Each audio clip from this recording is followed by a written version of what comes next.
TV Capibaribe. Jatiaci agora. Oferecimento. Nana Albuquerque Cake, designer dos artistas. O sabor de sua festa em nossas mãos. Ligue 81-98593-9319 e encomende já. Delta Ford Segurança.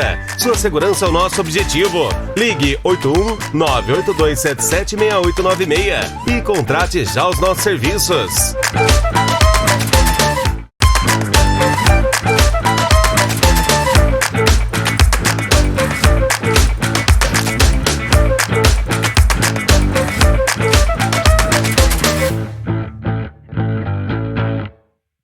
Começando, como a gente sempre diz, melhor que cuscuz com charque, pernambucano e arretado. Começando mais um Jatiaci agora. E no programa de hoje eu vou receber ele que foi 2 vezes vereador, 2 vezes deputado. Vai bater um papo com a gente, já esteve em partidos importantes no PV, agora está no Solidariedade. E vai conversar um pouquinho sobre essa nova demanda legislativa que ele acaba de reassumir. O papel do político, como a gente sempre diz, é garantir que a estabilidade democrática seja mantida. E ele vem discutindo aí sobre sustentabilidade, pauta das cidades e cidades inteligentes. É uma pauta muito recente para alguns, mas é um tema recorrente para quem já está na política há algum tempo. Eu recebo agora aqui o Anderson Florencio. Seja muito bem-vindo, querido. Meu amigo Jatiaci, quero agradecer a oportunidade da gente estar aqui com você, né, batendo, sem dúvida nenhuma, um papo descontraído, de muita qualidade, muita informação.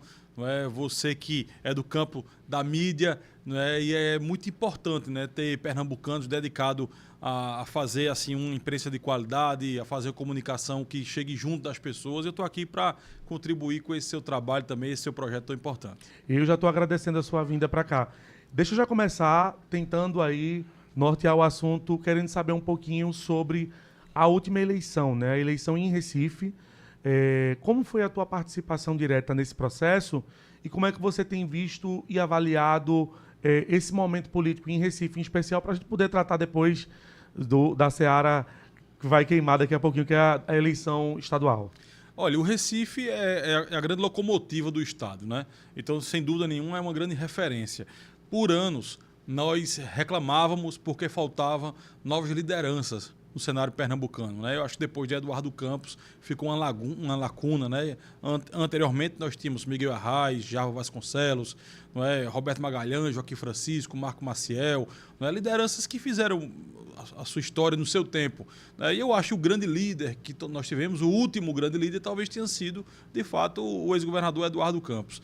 E de lá para cá, a sociedade pernambucana cobrava o surgimento de novas lideranças. E hoje nós temos, de fato, né, o prefeito do Recife, que exerce, né, foi reeleito, que você perguntou sobre o Recife na eleição passada, ele foi eleito com uma votação respeitável, né, teve uma boa aprovação. E nós temos a governadora Raquel Lira, ao qual eu faço parte do campo político dela, também a primeira mulher governadora do estado de Pernambuco, não é, que ganhou uma eleição muito atípica, não é, com 5 candidaturas fortes. Geralmente você tem uma polarização, né, de um campo e de outro, né? A eleição de 2022.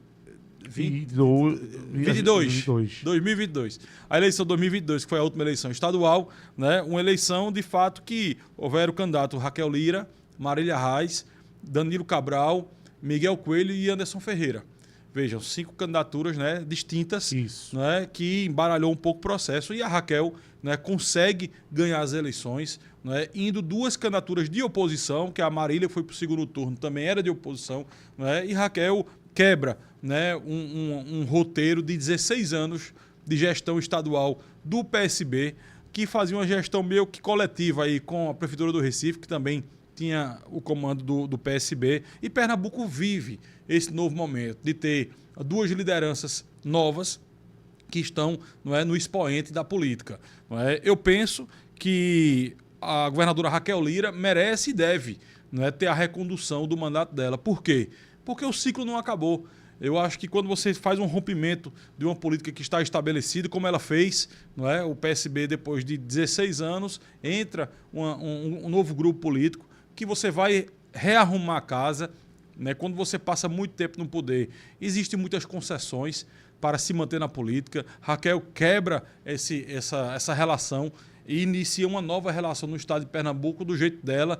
Não é? Eu acho que nenhum pernambucano, ele pode ser o mais crítico que seja, ele reconhece o zelo que a governadora tem, né, com a questão da máquina pública, né, com os recursos, com a transparência. Então, é uma gestão muito equilibrada financeiramente, uma gestão com muito zelo, né, com a questão financeira e orçamentária do Estado. E agora, nesses últimos 2 anos, com a casa arrumada, nós temos a plena consciência e a convicção de que muitas entregas serão feitas. E eu tenho a impressão que a governadora chega muito bem no ano que vem, que é o ano da eleição. Eu faço o desafio onde vou, Jatiaci, que nós fazemos parte do grupo da governadora Raquel Lira, nós temos a convicção que a governadora chega no mês de dezembro desse ano, dezembro de 25, com 70% de aprovação.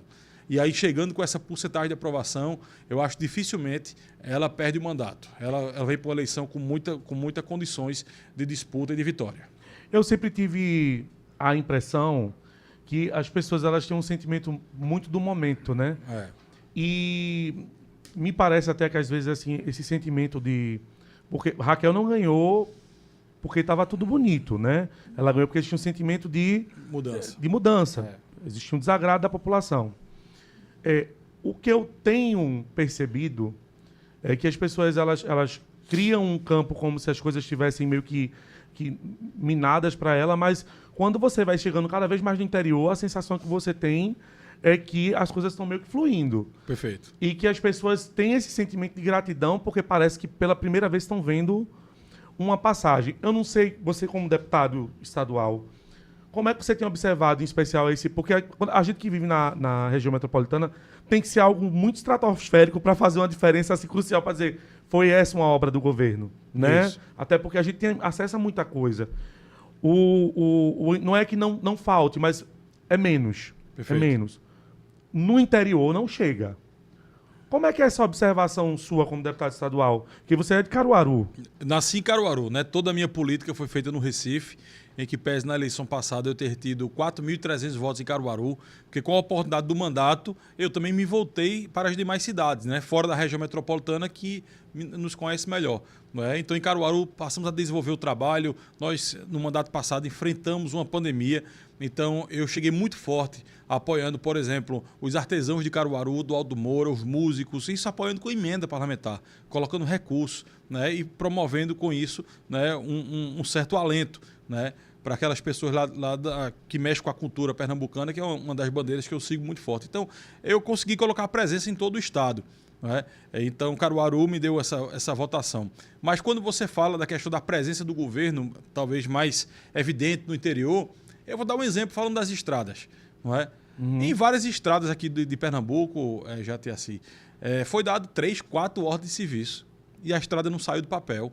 Não é? A governadora não faz isso. Ela, quando ela dá uma ordem de serviço, já tem licitação, já tem recurso em caixa e a obra começa no outro dia. Então, essa sensação as pessoas estão sentindo. Não é? Então, a máquina ela precisa de estruturação, ela precisa de organização para que ela possa rodar.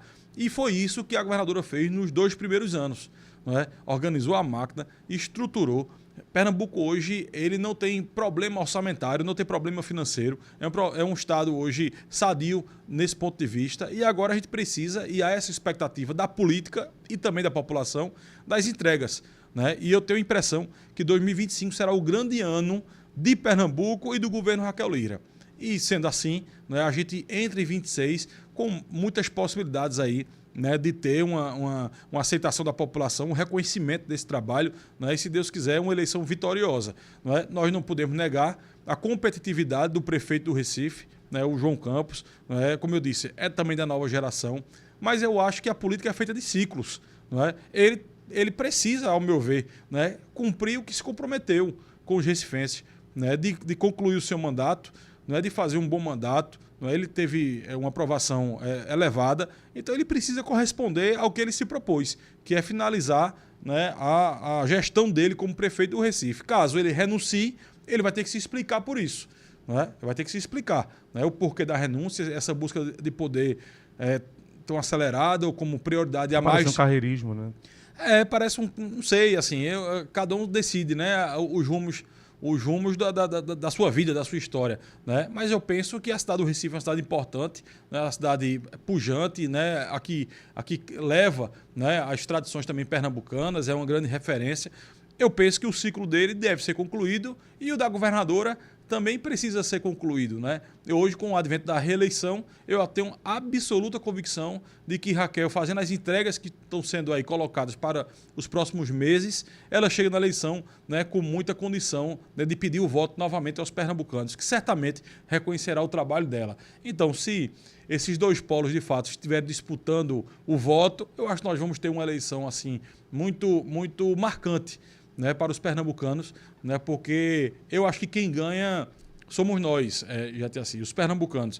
Muito tempo a gente olhava para a Bahia e via lá o grupo lá do ACM Neto, né, e via o grupo do PT, né, rivalizando lá quem fazia mais entregas em Salvador e no governo do estado lá da Bahia. E a gente está revivendo isso aqui em Pernambuco, não é? Quando você tinha apenas um grupo político, né, administrando tudo, parecia que existia um marasmo, um certo conforto, uma zona de conforto, que não fazia com que girasse as coisas com rapidez. É tanto que a avaliação do governo Paulo Câmara não era boa, não é? Não era boa. Sequer o candidato dele foi para o segundo turno, né? Mesmo sendo um político competente, né?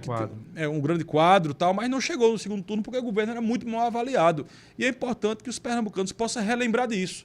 Não considero positivo você ter, de novo, na mesma cesta, né, os dois governos, o governo do estado e o governo da capital. Né? Isso a gente já provou que não é bom. Não é bom para os pernambucanos. Essa rivalidade fortalece o povo de Pernambuco, porque cada um que queira mostrar mais serviço, mais trabalho, e ao fim quem ganha é o povo.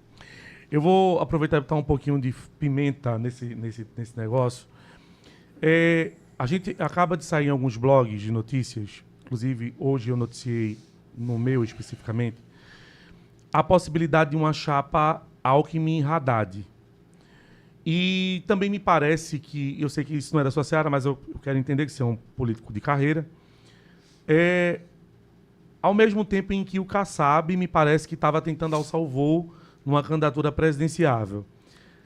A movimentação de Raquel foi uma movimentação que mexeu o tabuleiro completamente da política no Estado e já está trazendo alguns aliados que a gente não esperava.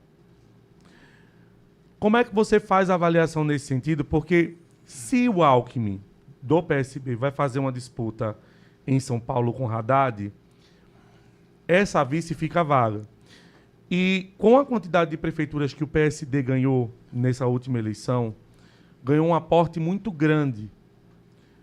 Eu não sei se eu estou viajando na maionese, como a gente usa, mas me parece que existe uma movimentação aí para que, de alguma forma, se troque estrategicamente, apesar que é muito cedo para dizer qualquer coisa, mas que se troque estrategicamente o vice para que o próprio presidente Lula consiga fazer um diálogo mais amplo, que ele ainda tem uma dificuldade.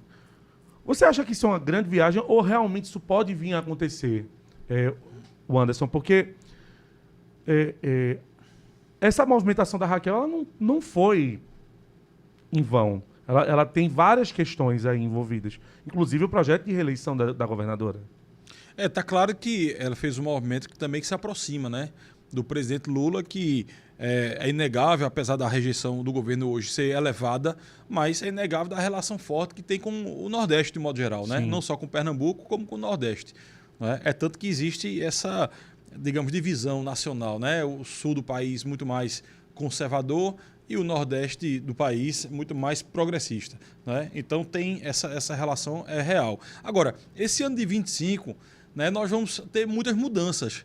Né? É muito difícil você prever um cenário para 26 antes de finalizar 25. Por quê? Porque vai acontecer movimentações partidárias, de modo geral, de federação, de fusão, não é? Que vai mexer com essas cartas todas. Então, é muito difícil você dar um diagnóstico, né, hoje, né, do que vai acontecer numa chapa presidencial mais na frente, tanto da base do governo Lula, como também da oposição.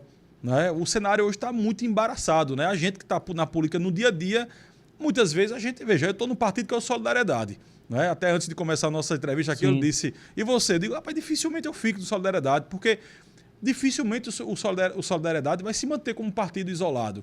Eu acho que o Solidariedade deve conduzir para uma federação ou até uma fusão com outro partido. Né? Está em negociação com o Podemos, por exemplo.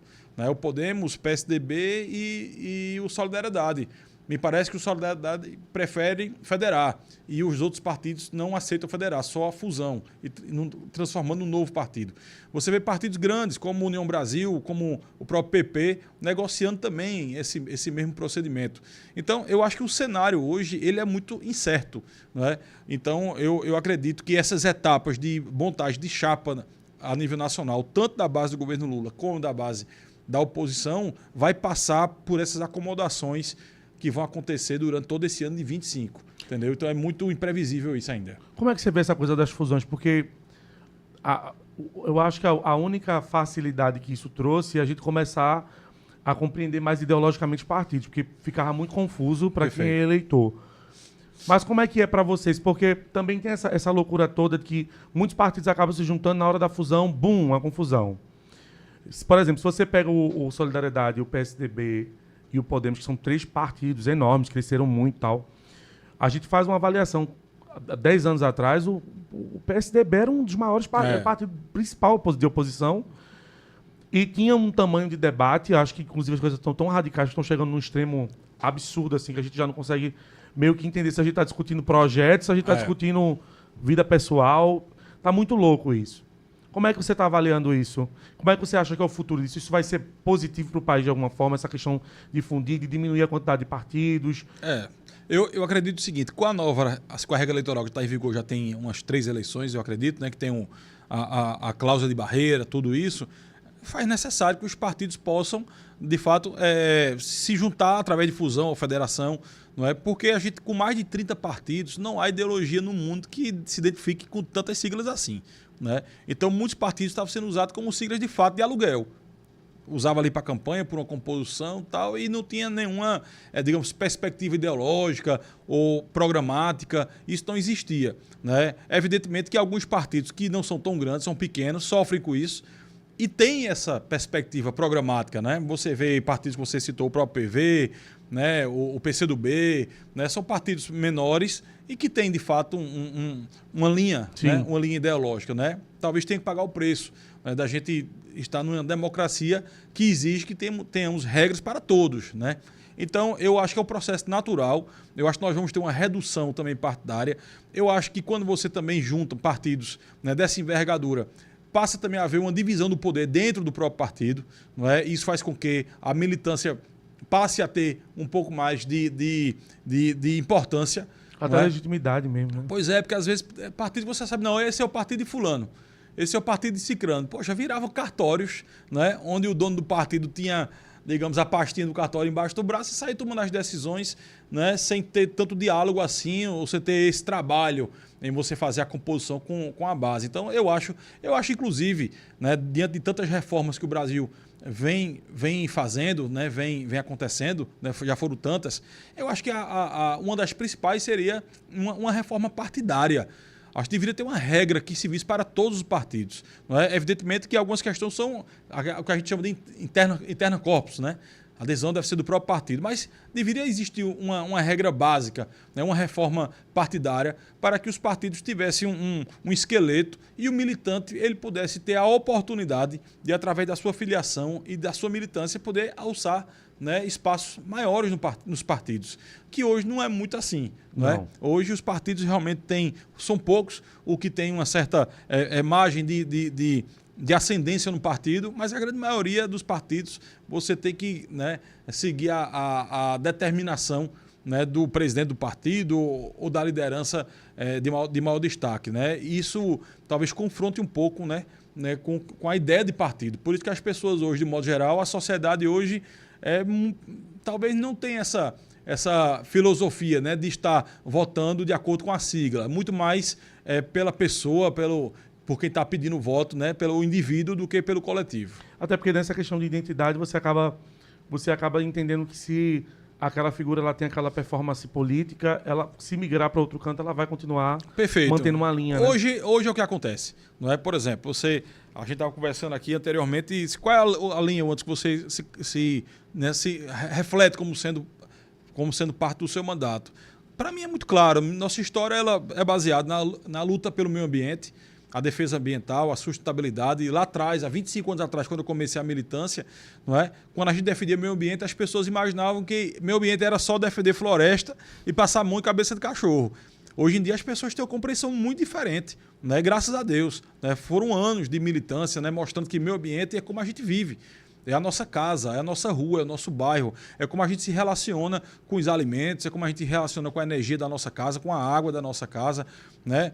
Ao colocar o pé na rua, como é que você se relaciona com aquele espaço público. Isso é defesa ambiental. Não é? Nas minhas palestras, especialmente nas escolas, eu digo, não é? Com a criançada, eu digo, alguém já viu alguém jogar um saco de pipoca no meio de um shopping center?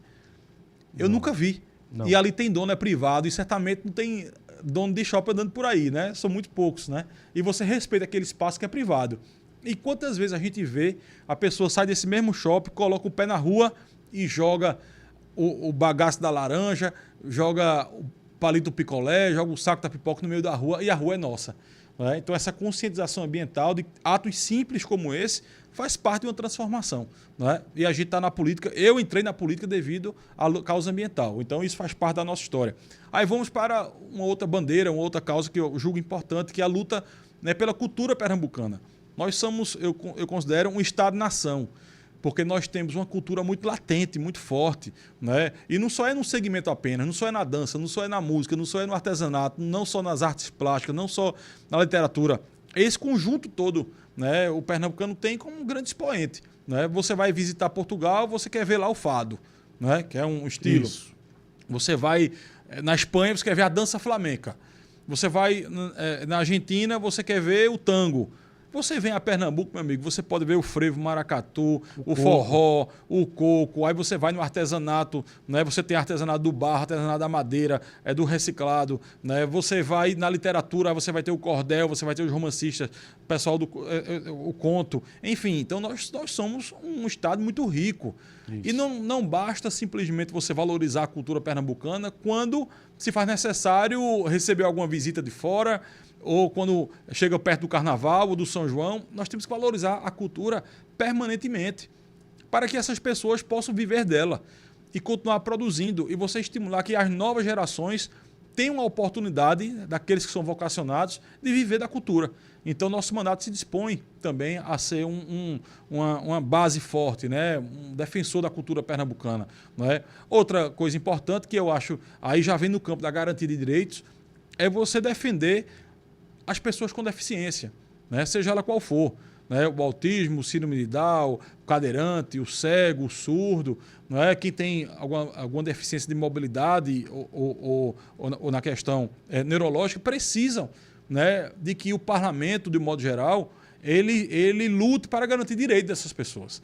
Né? Então isso também é uma bandeira do nosso mandato. Né? A gente está hoje, por exemplo, nós vamos estar recebendo, né, o pessoal, né, da epilepsia, né, que está, desde a semana passada, está tendo um debate forte entre eles, né, um seminário, e nós vamos recebê-los lá na Assembleia, vamos fazer um pronunciamento e fortalecer também, né, a garantia de direito dessas pessoas. As pessoas que têm epilepsia, por exemplo, muitos empregadores não querem. É parte dos seus quadros, né, devido a esse problema que eles enfrentam. Então, a gente precisa lutar para garantir direitos a essas pessoas. E, por fim, e aí uma coisa mais geral, que também assim carece de debates, de discussões, e você alertar isso para os gestores, não é? São as cidades inteligentes. Nós precisamos ter cidades sadias, cidades onde os equipamentos públicos possam ser de qualidade, não é? Os parques urbanos, boas calçadas, modais de transporte, Wi-Fi, internet gratuita. Tudo isso faz parte de uma cidade boa de se viver. Eu digo, nós temos que buscar cidades sustentáveis, humanizadas, né, e inclusivas. Isso é um grande desafio. Né? Então, os gestores, de modo geral, seja do campo nacional, estadual ou municipal, local, precisam ter essa compreensão de que as pessoas vivem nas cidades.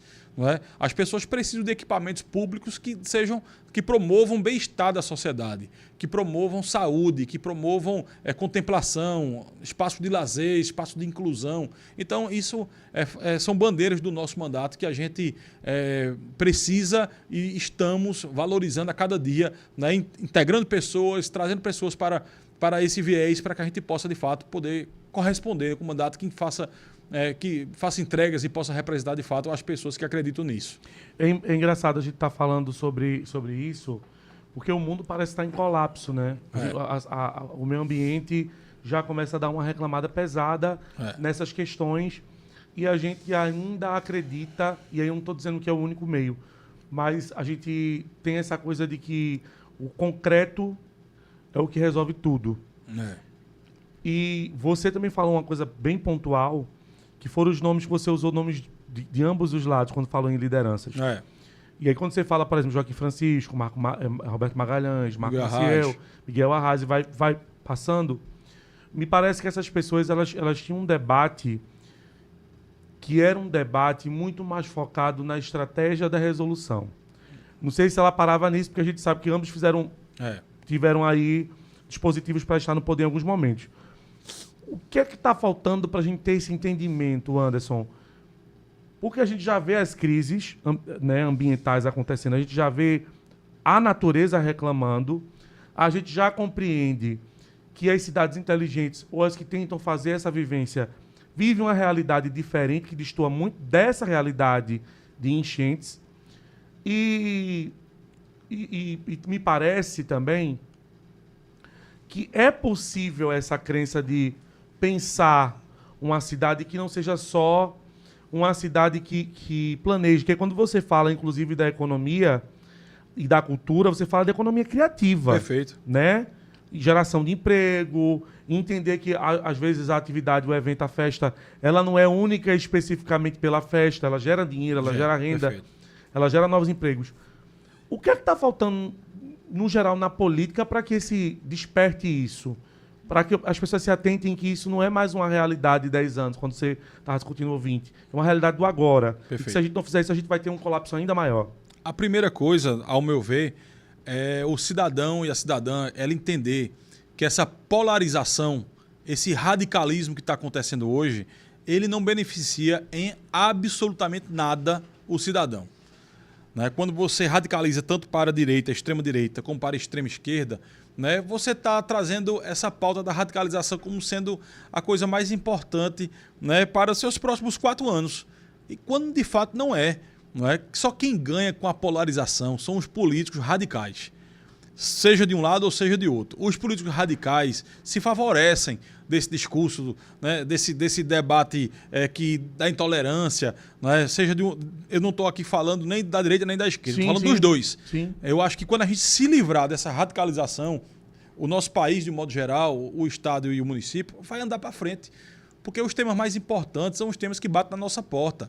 Por exemplo, é mais importante você saber, por exemplo, se Bolsonaro ou Lula tomaram café da manhã, se estão se cumprimentando ou se o seu transporte chega na porta da sua casa. Se você tem, de fato, uma qualidade de pontualidade, de segurança, né?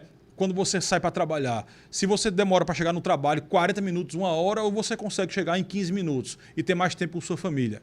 Esse é o debate que a gente precisa ter e esquecer essa questão, ao meu ver, inoportuna de radicalizar na política. Né? Quando você exigir, né, do seu prefeito, do seu governador, do seu presidente e dos deputados e senadores que eles tenham bandeiras que modifiquem, né, a sua qualidade de vida, eu acho que a gente vai poder ter um cenário político muito melhor, não é?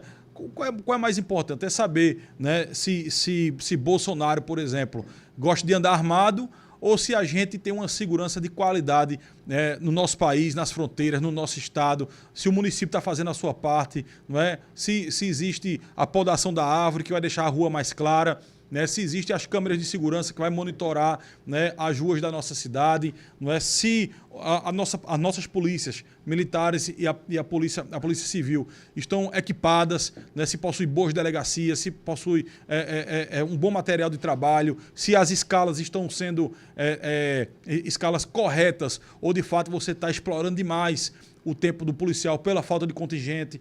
Isso são debates importantes. A gente quer a melhoria da segurança. A gente quer. Mas a gente sabe que se você gerar emprego, você gerar oportunidades, você vai fazer com que aquele jovem que tem lá seus 14, 15, 16 anos, ele não veja que na bandidagem ele pode ter, digamos, uma ascensão social, entre aspas, mais rápida do que se ele for trabalhar. Entendeu? Então, eu acho que esses debates que envolvem qualidade de vida do cidadão e da cidadã, ela passa pela política. Então, se você não se debruça nisso, nós vamos deixar que aqueles que não estão preocupados, de fato, com o seu dia a dia, não é? Com a geração de empregos, com a geração de oportunidades, com cidades agradáveis de se viver, não é? Essas pessoas ficam em um segundo plano. Né? E aqueles que usam a internet, usam o Instagram para fazer piada, para chincalhar o outro, vão ganhando cada vez mais espaço, porque vira uma coisa no momento que chama atenção, uma coisa engraçada, uma coisa que viraliza, mas que na prática você não está ganhando absolutamente nada com esse tipo de circo que vem sendo formado no Brasil. Então, eu sou da política de que se você não tem causas, se você não tem bandeiras, você não deveria estar na política. Né? Se a causa maior é o seu próprio nome, você não está fazendo, ao meu ver, uma política coletiva, né, com compromisso social. Né? Você está fazendo ali, se tornando um popstar momentâneo, né? E, infelizmente, a sociedade, por um período já extenso, né, nós já estamos passando por alguns anos com esse cenário, vem se deixando envolver com esse tipo de radicalismo na política, que eu acho que a sociedade ganha muito pouco com isso. Você, nesses 4 mandatos, em especial no primeiro, e nesse último, como é que você tem avaliado a tua participação e a tua contribuição política para esse projeto que você tem tentado desenvolver, que é a política que discute sustentabilidade, cidade inteligente e inclusão? Veja, eu vou falar do período de deputado. Né? No último mandato do nosso deputado, nós conseguimos barrar, por exemplo, a implantação da usina nuclear em Itacuruba. Eu era o presidente da Comissão do Meio Ambiente, fizemos um grande movimento. Existia um movimento forte na Assembleia, né, em favor da implantação da usina nuclear lá em Itacuruba. Era uma decisão do presidente Bolsonaro, né, e nós fizemos uma mobilização grande. Fui em Angra, fui visitar lá o absurdo que tem lá. A Angra 3 está desde a década de 80, meu amigo. Você parada lá, um gasto enorme para manter aquele material que já é obsoleto, já não é tão moderno como deveria ser. Não é? Então, o mundo todo mudando a fonte, a matriz energética, e Pernambuco, há alguns anos atrás, querendo reativar o que era mais moderno do século passado, não do novo século. O novo século, ele exige energia renovável. Né? Nós temos o sertão pernambucano, a Agreste Sertão, que tem um potencial para produzir energia solar extraordinário. Né? Tem cidades que têm sol intenso por mais de 300 dias no ano, sem nuvens. Entendeu? Então, assim, veja o potencial disso. E a gente precisa explorar, né, esse nosso potencial. E, por exemplo, a energia solar, ela é uma energia que ela precisa ser multiplicada. Você não tem uma usina nuclear numa cidade só. Você coloca a energia solar, você espalha ela, né, pelo Nordeste todo. E quantas pessoas podem ser beneficiadas com isso? Né? Você que tem lá a sua agricultura familiar, agricultura local, você tendo uma placa de energia solar no seu espaço, você é remunerado por isso, sem sair do território. E com isso, você tendo ali, né, a sua manutenção, você se mantendo nas cidades e tendo essa contribuição, né, para o nosso país. Não é? No mandato passado, nós tivemos, por exemplo, o derramamento de óleo nas praias. A Comissão do Meio Ambiente foi para cima, juntou os pescadores, juntou as prefeituras para que essas pessoas...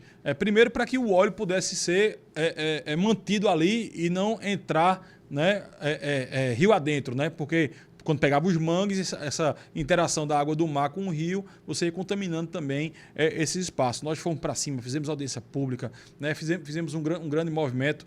Por exemplo, a proteção da APA, Aldeia Beberibe, né? Com o advento lá do arco metropolitano, existia um movimento chamado Arrudeia, que era, vamos arrudear a área de proteção. Nós fizemos também, acho que uma audiência pública de mais de 8 horas lá na Assembleia, com vários deputados, vários representantes, né? E travamos, por exemplo, a licitação que se tinha, que passava por dentro de aldeia ali.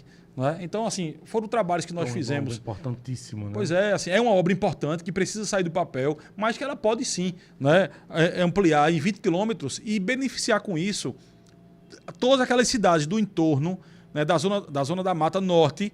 Eles ficam numa distância apenas de 7 quilômetros do arco metropolitano. Ou seja, hoje é uma região que não há perspectiva, né, de grande modificação estrutural das cidades. Não é? E quando você coloca o arco metropolitano passando junto dessas cidades, perto delas, você vai poder ter empresas, indústrias, né, tudo circundando esse espaço. Então você também traz desenvolvimento e preserva o meio ambiente. Então são coisas importantes que o nosso mandato nós trabalhamos, e agora, com a chegada desse novo mandato, evidentemente, a gente tem o meio ambiente como sendo algo primordial. Eu tenho a felicidade de, nos últimos 2 meses agora, né, um semana passada e o outro há uns 40 dias, a governadora nomeou minha esposa, Sávia Florencio, como gestora do Parque Estadual de Dois Irmãos. E nós vamos fazer uma verdadeira transformação. Não é? Você sabe, eu acabei de falar aqui, nosso conceito de cidades inteligentes, de equipamentos públicos de qualidade. Então, nós recebemos um zoológico que está num conceito ultrapassado, um conceito de jaulas, um conceito de que você vai observar o animal preso. E nós vamos, ali no Parque Dois Irmãos, né, trazer recintos novos, né, onde você vai poder exercer o trabalho que o zoológico deve fazer, que é de educação ambiental. Né? Ali não é a morte do animal preso, ali são animais que não podem ser mais reinseridos na natureza e eles precisam exercer uma função socioeducativa e ambiental. Né? E nós vamos fazer isso. O Parque Estadual de Dois Irmãos, ele, talvez você não tenha esse conhecimento, Não. ele tem mais de 1.000 hectares. Nossa. Lá no Sol é um zoológico, é uma unidade de conservação com mais de 1.000 hectares dentro do Recife, inclusive abastecendo, né, através do Açude do Prata. Ali tem mais de 200 nascentes que fica naquela região, que abastece boa parte da zona norte do Recife. Nós vamos abrir para que o povo conheça isso e, com isso, poder também preservá-lo. Né? Então, nós temos uma unidade de conservação de 1.000 hectares, nós temos o Parque Estadual, né, que possui 300 hectares, e nós temos o Zoológico, que são 14 hectares. Todo esse equipamento, né, vai ser modernizado no bom sentido, né, de você transformá-lo como um ambiente que possa receber as pessoas e instruí-las, educá-las. Né? Eu repito, eu costumo dizer que você não defende o que não conhece. Então é preciso conhecer para defender. Nós temos um grande patrimônio cultural ali, que é o Chalé do Prata. Tem uma história belíssima ali no Chalé do Prata. E está a ruínas. Né? Nós vamos restabelecer aquele espaço para que o recifense, para que o pernambucano possa, né, ter um espaço de convivência e conhecer tudo isso. E quando foi na última semana, né, a governadora nomeou o ex-vereador Binho Florencio, que também é meu irmão, né, é o porta-voz da Rede do Recife, né, do Partido Rede, ele para ser o gestor do Parque Santos Dumont, do Complexo Esportivo, Centro Esportivo Santos Dumont, que hoje funciona muito mais para o atleta de alto rendimento. E nós queremos abrir aquele espaço para que, de fato, ele se torne um parque urbano da cidade do Recife, onde você possa praticar esportes, onde você possa promover sua saúde através de um Cooper, de uma aula de zumba, né? Que você possa usar aqueles equipamentos esportivos que existem lá no Santos Dumont, passear com o seu cachorro e colocar ele lá no parcão, existe um parcão lá que vai ser todo revitalizado. Enfim, né? A gente colocando na prática o nosso discurso. Se a gente defende tudo isso, com a oportunidade que a governadora está nos dando de trazer essa nossa experiência, não é, para a prática, né, para o executivo, para executar, nós vamos, sem dúvida nenhuma, buscar corresponder à confiança da governadora Raquel Lira e a dos pernambucanos, entregando tanto na zona norte do Recife, através do Parque Estadual Dois Irmãos, como na zona sul do Recife, né, no Complexo Esportivo Santos Dumont, transformando ele também num parque público e aberto para as pessoas. Já vou aproveitar aqui, que a Edivan está aqui, que a Edivan é narrador esportivo, né? Para convidar Binho para dar uma passada por aqui, para conversar um pouquinho sobre o espaço. Vou avisar ele. E a gente também já aproveitar para ver a possibilidade da TV Capital estar por lá fazendo alguma coisa de parceria. Nos 2 lugares. Nos 2 lugares, porque e também ia entrar nesse assunto. E também lá no Parque Dois Irmãos, porque eu acho que a gente tem que começar a se apropriar, né? Perfeito. Desses espaços. Às vezes é uma coisa que cria-se uma elitização tão grande que parece que é uma coisa muito distante. E é um equipamento nosso, né? Pois é, pois é. Nosso. As pessoas têm uma relação, inclusive, afetiva com o Parque Estadual Dois Irmãos. Sim. Né? Muita gente, quando vai visitar, poxa, quando é na minha infância, e muita gente deixou de visitar o parque, porque, de fato, ele não estava estruturado como merecia. Né? E agora, né, nós estamos com um projeto que, se Deus quiser, nos próximos 15 dias, nós estaremos apresentando à governadora e também à sociedade pernambucana do novo Parque Dois Irmãos. E eu tenho absoluta certeza de que terá um grande impacto na sociedade, porque será um equipamento de qualidade, com muito zelo, com muito cuidado, promovendo a educação ambiental, mas também de um grande atrativo, né, para a visitação. Então, isso a gente, nos próximos dias, estará apresentando. Vou lhe mandar também de primeira mão, né? Assim que estiver pronto, eu já lhe mando. Eu quero. E a gente tem que fazer lá uma matéria, deixar tudo alinhado, porque eu quero realmente saber, isso é muito importante para o Estado. Perfeito. E o ex-vereador Binho Florencio, que está como gestor agora do parque estadual do complexo. Eu estou chamando de parque porque, se Deus quiser, vai se tornar um parque também, né? Mas o Complexo Esportivo Santos Dumont, né? A gente tem muita coisa para fazer lá, muita. O potencial daquele espaço é impressionante. Tanto como uma área de contemplação, lazer, aberta para o público de modo geral, como também para os atletas amadores pernambucanos, os atletas olímpicos e amadores. Então, não tenho dúvida de que o plano de trabalho já está sendo entregue, né, dessa nova etapa. Por isso que eu lhe digo assim, eu estou muito confiante, né, no governo Raquel Lira, porque em toda a área que a gente vai, né, a coisa ficou pronta, se aprontou para agora em 25 e 26 as entregas passarem a acontecer assim, com muita qualidade. Né? Não é só entregar um equipamento por entregar. Nós vamos ter qualidade nas entregas. E eu tenho absoluta certeza que os pernambucanos vão sentir essa diferença. Né? Antigamente você entregava um estádio com 6 meses e estava lá, toda esburacada. Ia botar tapa-buraco. Ela só entrega estrada com qualidade, meu amigo. Ela chama o contratante, né? Coloca lá na frente e diz, olha, eu quero prazo e quero qualidade nas obras. E é essa orientação que é feita para todo o governo, né? Um governo zeloso, um governo que tem uma preocupação muito forte com a questão orçamentária e financeira do Estado, as contas têm que estar em dia, né? Só se faz qualquer coisa com dinheiro em caixa, e eu acredito que esse impacto os pernambucanos vão sentir. Como é que está a relação hoje da governadora com a Alep? Como é que tu tem sentido isso, Anderson? Olha, a Assembleia, de um modo geral, ela vem sendo conduzida com o presidente Álvaro Porto, de modo que vem fortalecendo o poder. Né? Eu acho que assim, a relação é positiva, porque a governadora ela aprovou todos os projetos que foram encaminhados para lá, né? Foram aprovados. Agora, são poderes independentes. Não é? Eu acho que o que existia antes era uma certa mistura do que era executivo e legislativo. Isso não era bom. Isso não era bom. Bom é como está hoje, né? Que o executivo tem o seu protagonismo e sua importância, não é? O judiciário também cumpre o seu papel e o legislativo, que no governo anterior, né, existia essa relação assim, quase que ser uma coisa só com o governo do Estado, com o executivo, e hoje não. Hoje é uma casa independente, uma casa altiva, uma casa que os deputados vêm sendo fortalecidos. Eu acho que quanto mais fortalecido o mandato, né, mais independência, né, dos deputados em poder defender as pautas que acredita, e eu acho que o presidente Álvaro Porto cumpre esse papel. Agora, do ponto de vista político, cada um, seja o presidente, seja os demais deputados, tem o direito de colocar suas opiniões, de fazer o seu caminho político. Isso é muito natural. Agora, institucionalmente falando, eu não vejo nenhum problema da governadora com a Assembleia, muito pelo contrário. A governadora vem escutando os deputados, vem dialogando, né? Nós que somos da base do governo, nós temos reuniões semanais no Palácio, então eu acho que a relação dela é muito boa. Entendi. A gente... deixa eu ver aqui, ainda não? Pronto. Porque às vezes eu passo aqui do tempo, o pessoal fica comigo, você conversa muito. Ô Anderson, como você tem percebido a sua participação na Alep agora, nesse novo momento? E esse desenho para 2026, ele já tem algum caminho? Você já está conversando com algum partido? Você falou que muitos partidos não conseguem, provavelmente você não fica no Solidariedade. Já tem conversado com alguns partidos, com algumas frentes, né? O Ebinho, acho que está na rede, Na rede, como você disse, como porta-voz.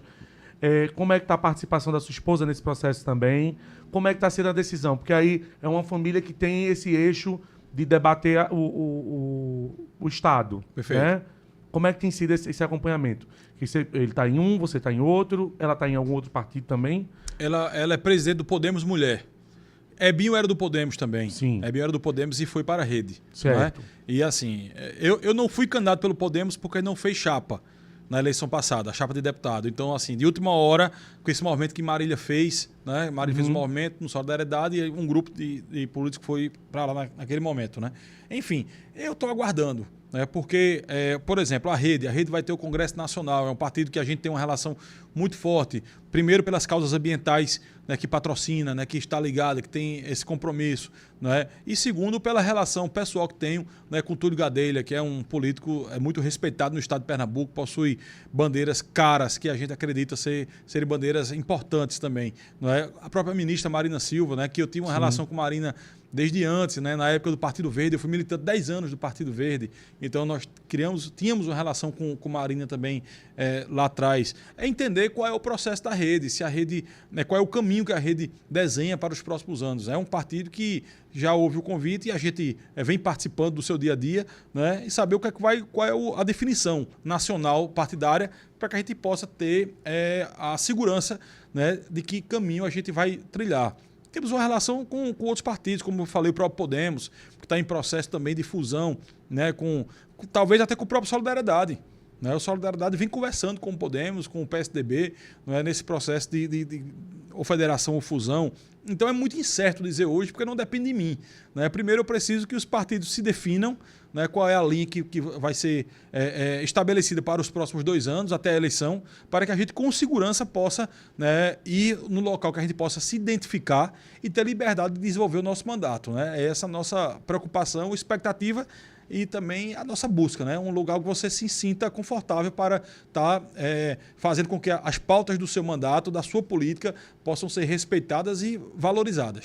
O que é que você já conseguiu desenhar nesse reinício de mandato? A gente assume a vice-presidência da Comissão do Meio Ambiente, né? Onde eu tenho a minha maior história. Né? Eu fui vice-presidente da Comissão do Meio Ambiente da OAB, antes de ser vereador. Ele vai para todo canto. Pois é, da OAB. Que eu ele faço... já planta sementinha, literalmente. Como eu disse, a nossa causa, né, principal. Né? E aí a gente, quando eu virei vereador, fui presidente da Comissão do Meio Ambiente da Câmara por todo o período. E na Assembleia, na legislatura passada, os 4 anos, fui eleito e reeleito. Né? Nessa agora, já havia eu não estava no mandato, assumi como suplente, né? Que pese ter tido minha maior votação. Né? Eu ganhei a primeira eleição de deputado com 24 mil votos e perdi com 33 mil. Veja, cresci quase 50% e fiquei de fora. Né? Uma circunstância eleitoral da regra política que a gente tem que respeitar e faz parte. Então, quando eu assumo, já havia um compromisso no que se refere à presidência, então eu fiquei na vice-presidência, mas também faço parte hoje na Comissão de Educação e Cultura, justamente a bandeira da cultura.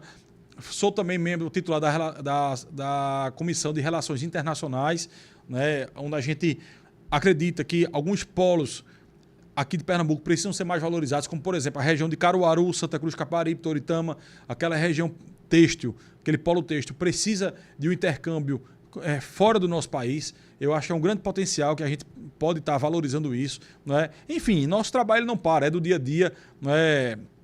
A gente, na época do mandato passado, nós criamos a Frente Parlamentar pelo Direito das Pessoas com Deficiência e Doenças Raras e, felizmente, era uma das nossas principais pautas. Ela agora, com a gestão do presidente Álvaro Porto, conseguiu ampliar, virou agora uma comissão permanente da Assembleia, né? Defesa da Pessoa com Deficiência. Então, a gente vai dar nossa contribuição também via comissão. Enfim, o nosso trabalho está só começando. Né?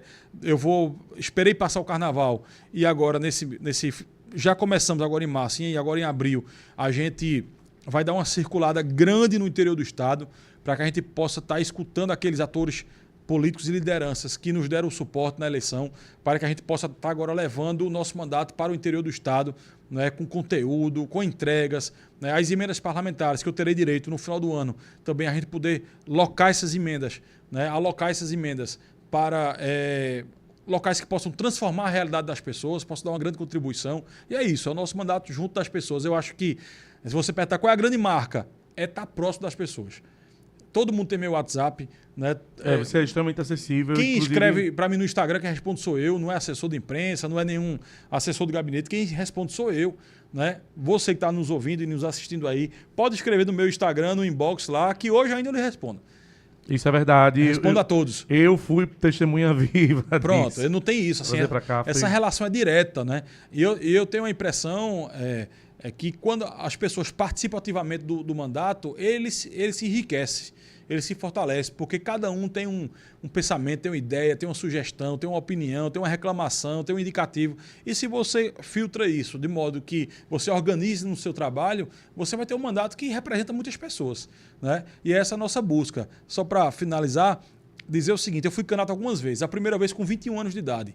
Eu tive 1.259 votos. Depois fui candidato novamente, tive 4.309 votos. Depois candidato, 8.701. Em seguida, 24.971. E nessa última eleição, 33.216. Veja que toda eleição, quando a gente não dobra a votação, a gente cresce mais de 50%. E para mim não há segredo. É trabalho e participação da população. Eu acho que se você tem um mandato aberto para a população, você consegue evoluir a sua votação eleição após eleição. A gente já está beirando o finalzinho do programa, só para saber como, nesses últimos anos, você passou por alguns partidos e a dinâmica dos partidos elas vem mudando. Como você imagina que essas pautas que você atende, em especial as cidades inteligentes, que é uma pauta que está cada dia mais em alta, acredito até que obrigatoriamente, porque a gente vem sofrendo tragédias que poderiam ter sido evitadas se tivesse uma atenção. Como é que você vê essa participação dessas pautas dentro dos partidos que você possa ir? Você fala da possível ida para a rede, mas fala da possível manutenção da... Mas eu acho que é uma pauta hoje muito coletiva. Perfeito. Os partidos eles começam a entender que ou fazem isso, ou ninguém sobrevive para contar o resto da história, e aí não vai precisar mais de partido. Como é que você tem avaliado? E se essa sua ida para qualquer partido tem essa carga de levar essa manutenção do debate também? Porque tem partido que às vezes ele não tem essa apropriação do debate, mas a gente percebe que com algumas idas, por exemplo, tinha a figura da Lélia Gonzalez quando era viva, na saída do PT, da ida dela para o PDT, já tinha o Abdias Nascimento, e ali naquele entorno já existia uma discussão do movimento negro forte. Como a gente está também falando hoje muito sobre racismo ambiental, que é uma pauta que está muito em alta, como a pauta de meio ambiente tem falado muito sobre sustentabilidade, mas também sobre economia criativa, quando a gente fala do açaí e outras pautas, a tua ida para outro partido leva essa pauta para deixar mais acalorada nesse sentido, porque acaba que você vira um porta-voz direto disso, mesmo que você não queira. E acaba que o partido tem que agregar essa pauta para poder ter o quadro ali, senão fica também muito fora de órbita. Perfeitamente. A gente, assim, essa é uma grande preocupação, né? Nós temos que ter dois viés. O primeiro é esse, é programático, né? Onde é que a gente pode desenvolver o nosso trabalho? Não é? Qual é o partido, né, que acolhe esses princípios que a gente acredita e defende? Eu acho que essa é a primeira decisão a ser tomada, não é? Então, assim, eu notadamente estou aguardando essa coisa efervescente que vive os partidos hoje, que eu acredito que nesse semestre isso vai estar definido. Eu acho que nós vamos ter tempo hábil, né? O nosso prazo é abril de 2026 para a mudança partidária. Então, eu acho que ainda nesse semestre os partidos vão, né, se agrupar, né? E a gente vai poder identificar melhor qual é o ambiente que nos cabe, né? Então, eu penso que isso é uma coisa que vai acontecer ainda nesse semestre, né? E a outra visão que você tem que ter, de fato, é sobre a regra do jogo, né? Nós temos que estar num partido que possa garantir uma chapa, que possa garantir uma eleição, né? Um partido que trabalhe isso também, né, com muito cuidado, para que, assim, senão não é partido político, é movimento. É movimento político. Movimento você não precisa de partido, você não vai disputar a eleição. Você faz o movimento e ali você vai levando suas teses. Mas o movimento partidário, ele é eleitoral, ele necessariamente é a busca do poder, a busca das vagas, né, que estão ali colocadas no momento da eleição. Então, a gente, no primeiro momento, precisamos olhar qual partido nós nos identificamos ou que abre espaço para que a gente faça o que você disse, que é levar nossas bandeiras, né? E, em segundo ponto, qual partido também está se organizando eleitoralmente, para que você tenha uma chapa com boas condições de disputa e você tenha condições de vitória, né? Então, eu acho que isso é um processo que se inicia nesse período agora, mas que o prazo final é abril de 26, né? Mas, como eu falei, eu penso que nos próximos meses a gente já vai ter uma definição, né, de que ambiente nos cabe nesse processo todo, né? Eu estou muito tranquilo, eu acho que o momento atual ele exige que você corresponda no mandato que você está, né? Então vamos produzir em 25, vamos fazer entrega, bora visitar muitas cidades, envolver pessoas, né, fazer com que os movimentos sociais se sintam representados no nosso mandato e, a partir daí, quando tomarmos a decisão política, poder juntar esse pessoal aí para que, através da sua energia e do reconhecimento do nosso trabalho, possa nos alçar a mais um mandato, né? Eu quero buscar uma eleição vitoriosa, então vamos trabalhar bastante para que as pessoas compreendam que o nosso mandato é um mandato importante para Pernambuco e que também possa representá-las. De garantia, o que a gente já sabe é que o senhor vai ficar, deputado, com A governadora Raquel Lira. Isso está garantido. Não é? Eu acredito que Raquel ela tem um compromisso enorme com os pernambucanos, uma força de trabalho surpreendente. Eu não sei qual é o horário que Raquel dorme, porque acorda cedo demais e dorme tarde demais. Não é? É uma agenda atrás da outra, né? E o que vem acontecendo são entregas uma atrás da outra. Então, eu tenho a impressão que daqui a poucos meses e finalizando o ano 2025, a sociedade pernambucana vai sentir muito orgulho do governo que escolheu, da governadora que tem. E eu tenho absoluta certeza que Raquel chega em 2026 como favorita das eleições, e nós queremos que esse favoritismo ele chegue às urnas, né, com uma grande vitória, mas em especial uma vitória do povo pernambucano, né, que sempre foi um povo protagonista, vanguardista. Não é? Raquel, a primeira governadora, Priscila Krause, primeira vice-governadora, né? E a gente tem muita confiança de que, não só pela questão de gênero, mas pela competência das duas, mostrando que o pernambucano realmente ele faz a diferença, né? E eu sei que ela está arregaçando as mangas para fazer essa diferença, né? Para fazer as entregas, fazer um governo muito bem avaliado, um governo positivo, que mude a vida das pessoas. Quero que o senhor agora deixe já uma mensagem aqui. Olha que está por aqui, não tinha visto. Deixa uma mensagem aqui para os futuros eleitores, né? E também para os pernambucanos terem esse entendimento da importância dessa perspectiva do mandato, que eu acho que ficou muito bem desenhado aqui, mas também do que o senhor vai ter como desafio até o ano que vem nessa cadeira, que não é uma cadeira fácil, é uma cadeira de debate, é uma cadeira de diálogo, e é uma cadeira que, de certa forma, representa muita gente, né? Perfeito. Então, deixa esse recadinho para a gente já ir encerrando esse programa. Olhando para a câmera ali, assim, quero agradecer primeiro, né, a oportunidade da gente estar aqui pela primeira vez. Sim. Espero que seja a primeira de muitas outras. E eu queria convidar você, né, que está nos acompanhando, que possa participar do nosso mandato. Eu faço sempre uma provocação. Eu digo o seguinte: se você fosse deputado, se você fosse deputada, o que é que você faria? Pois faça agora no mandato da gente. A gente dá toda a liberdade que você possa influenciar, pautar, participar do nosso mandato, não é? Trazer suas ideias, suas sugestões. A gente não consegue olhar, né, em cada cantinho do nosso estado, senão tendo pessoas que tenham esse compromisso social e coletivo, né, de estar instigando a política a fazer a diferença. E, de fato, um mandato ele pode transformar uma associação, pode transformar uma bandeira, uma luta, uma comunidade através da presença da política. Então, eu quero lhe convidar para que participe do nosso mandato. Se você nos escreve nas redes sociais, no Instagram, por exemplo, sou eu mesmo que vou lhe responder. Então, interaja conosco, mande sua mensagem, mande seu recado, que a gente vai marcar de estar na sua cidade, de estar lhe recebendo no gabinete e fazendo com que suas ideias possam extrapolar, né, o sonho ou simplesmente uma vontade e se tornar realidade através da força política, força trabalho, que a gente pode estar junto com você, estar trazendo essa transformação e essa realização. Então, agradeço o espaço e convido você a participar conosco. Já quero agradecer a sua presença aqui.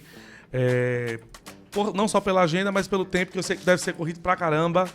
Mas a gente já está encerrando aqui o nosso programa. Já agradeço, volto mais vezes. Quero vir aqui. Quero a primeira dama aqui também. Salve a Florencio, vamos Salve chamar. E Ebinho Florencio. Quero os dois por aqui. E para vocês que nos assistem, tanto da Com Brasil aí na Sky, nacionalmente, como também aqui da TV Capibaribe, no canal 7 da Claro, já mando um forte abraço no seu horário de almoço. Logo mais às 18 horas, a gente fica disponível no YouTube com mais um programa. À noite, a gente também está na reprise, logo mais à meia-noite. Então, a gente está esperando vocês.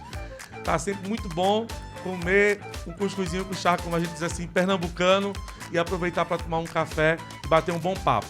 No mais, até amanhã. Fiquem com Deus. E estou de volta em breve com Já Tinha Sido Agora.